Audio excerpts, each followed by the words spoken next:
I have an unhealthy obsession with conspiracy theories. Something about a group of people being so blatantly wrong is fascinating to me.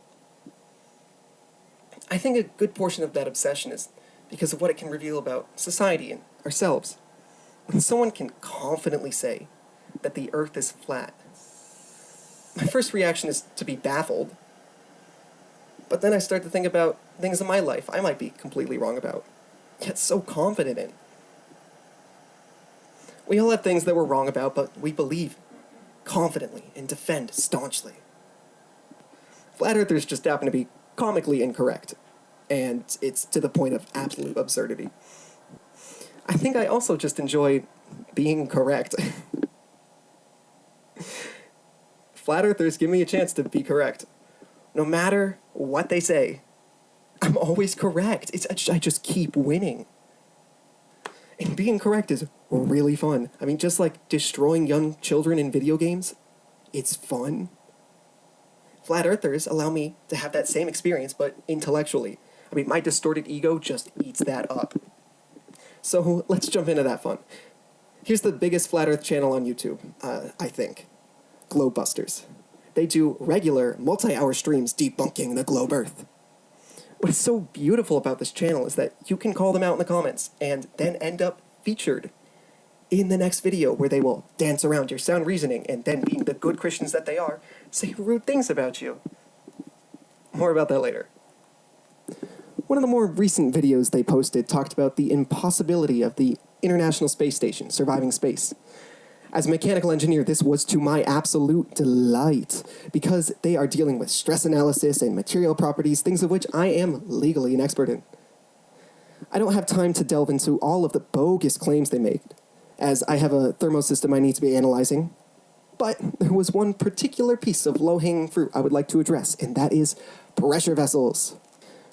To quickly summarize, the crack team at Globebusters make the claim that the ISS would be incapable of surviving the vacuum of space due to the extreme pressure differential created. I mean, this is proven beyond a shadow of a doubt when they show a bit from Mythbusters where they crush a tanker with a vacuum, and also by the fact that NASA has got a vacuum chamber and it needs really, really thick walls. So, I mean, case closed, Flat Earth wins. I mean, there's not much else to talk about the subject, so I'll just let them say it in their own words, just for good measure so you can see it. Let's start by covering a real-life example of the power of a vacuum due to one air pressure system being reduced adjacent to another air pressure system, to kind of set the context here. The classic example, at least in my mind, is a railroad tanker car. You can search for and find many examples online of the structural integrity of a tanker car failing when the air pressure inside is reduced, which eventually subjects the walls of the tanker car to levels of pressure it cannot withstand on the outside of the tank, and it implodes in a thrilling fashion. I would like to note just one little complaint I have, and that's that a good portion of their analysis that uses Tor as a pressure unit here on Earth. Yeah, makes sense. When we talk in terms of space, the most common scale used is Tor. What? Tor? What? You knob. Use Pascals. Let's just get this out of the way. Tor is a D-tier pressure unit. I'd say right above inches of H2O and probably right below millimeters of mercury. I mean, I may even be mistaken, but it seemed like they were only using Tor to intentionally create confusion with their unit conversions. I can't think of a reason why they would ever want to do that. Well, enough kidding around. This is straight bogus. Sound the alarms, it's straight bogus. Those familiar with pressure vessels may immediately see the issue, but it might not actually be that obvious to others, and that's okay because it's not something you're supposed to be an expert in. I mean, I know absolutely nothing about regulations surrounding salmon shipments to Mexico, but that's not my job. If I did need to ship salmon to Mexico, I would hire a guy who knows all about it. That way I could ship my salmon with as little inconvenience as possible. When you don't know something, you go to an expert who does. So, as an expert on the topic, the glaring error here is confusing external and internal pressure-induced failure. And let me explain. It is significantly harder to hold a vacuum than hold pressure. Under external pressure, an object will fail much sooner in the form of buckling. This is seen in the Mythbusters tanker. The tank buckles under external pressure, and you can actually demonstrate this at home yourself. Take a water bottle, an empty one, and suck in. What happens?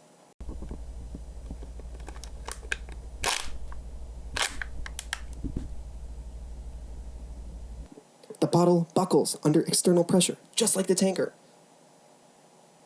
So what does this have to do with this space station failing? Luckily, absolutely nothing.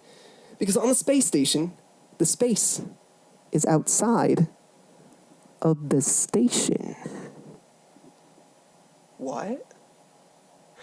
Maybe this is what confused the flat earthers. And to be fair, it's pretty understandable. The naming convention is so unorthodox.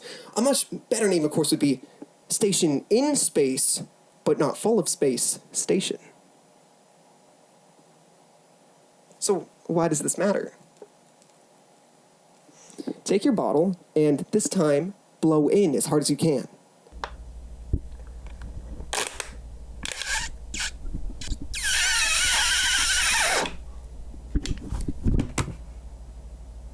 Did it explode? Of course not.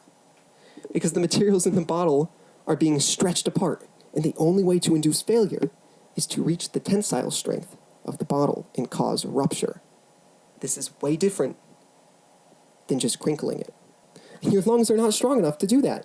It can't, because it's harder to do. The difference is that of physically ripping the molecules apart versus just crinkling them. Another demonstration, take a paper towel roll and crush it with your hand. How easy was that? Now, take that same paper towel roll and put your fingers in it and try to push it apart.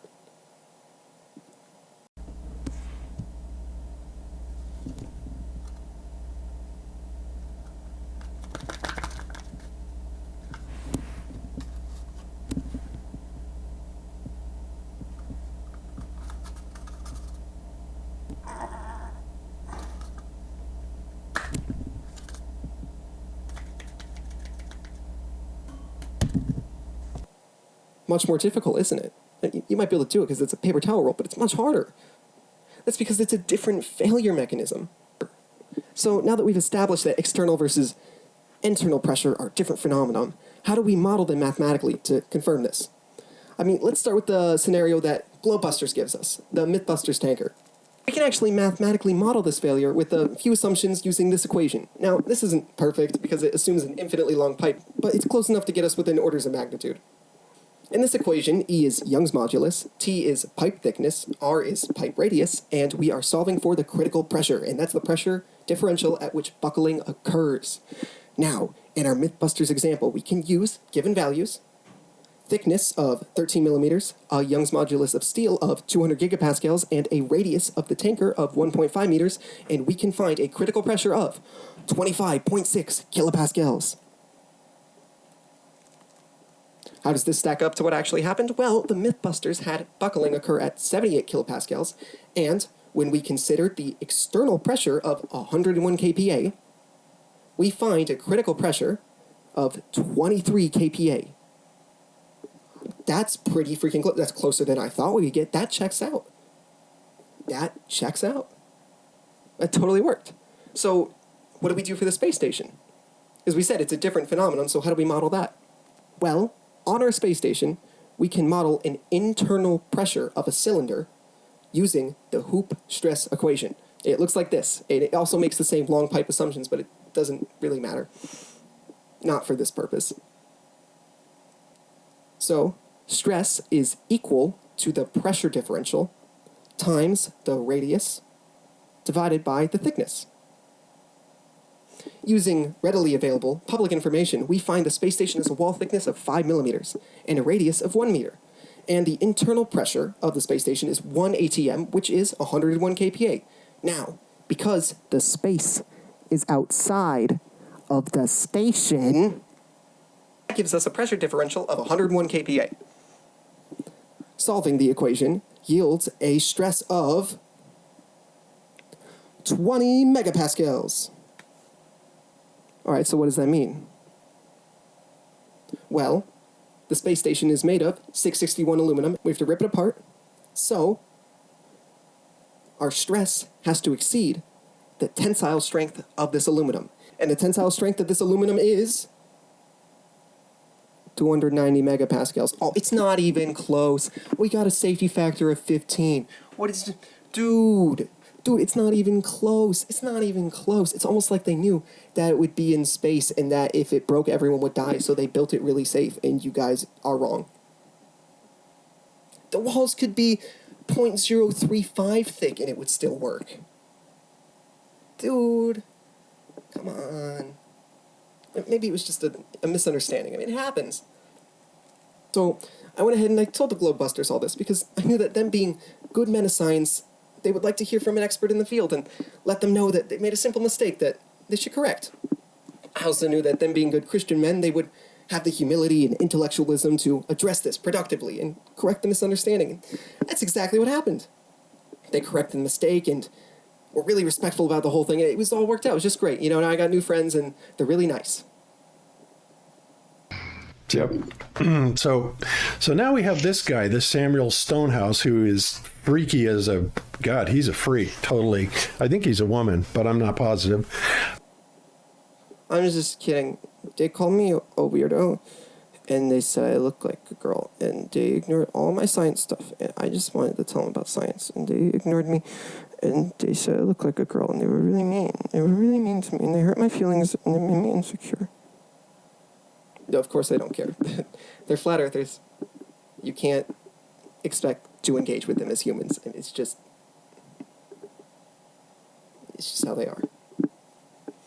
Now, I talk about Christians a lot. Don't take this as me hating on Christians. I mean, I'm a Christian. I went to a Christian college, but I also believe that science does not need to be independent of God. There are real issues arising, specifically in American Christian communities, where the ideals of Christianity are being shifted away from the important ones: humility, loving your neighbor, following Jesus, to instead this need to always be correct, disavowing science, and following your country/political leaders. There isn't much more to say on that other than it really bums me out, and I know it pushes a lot of people away. So in conclusion, making fun of flat earthers is fun, and find the little joys in life. Till next time.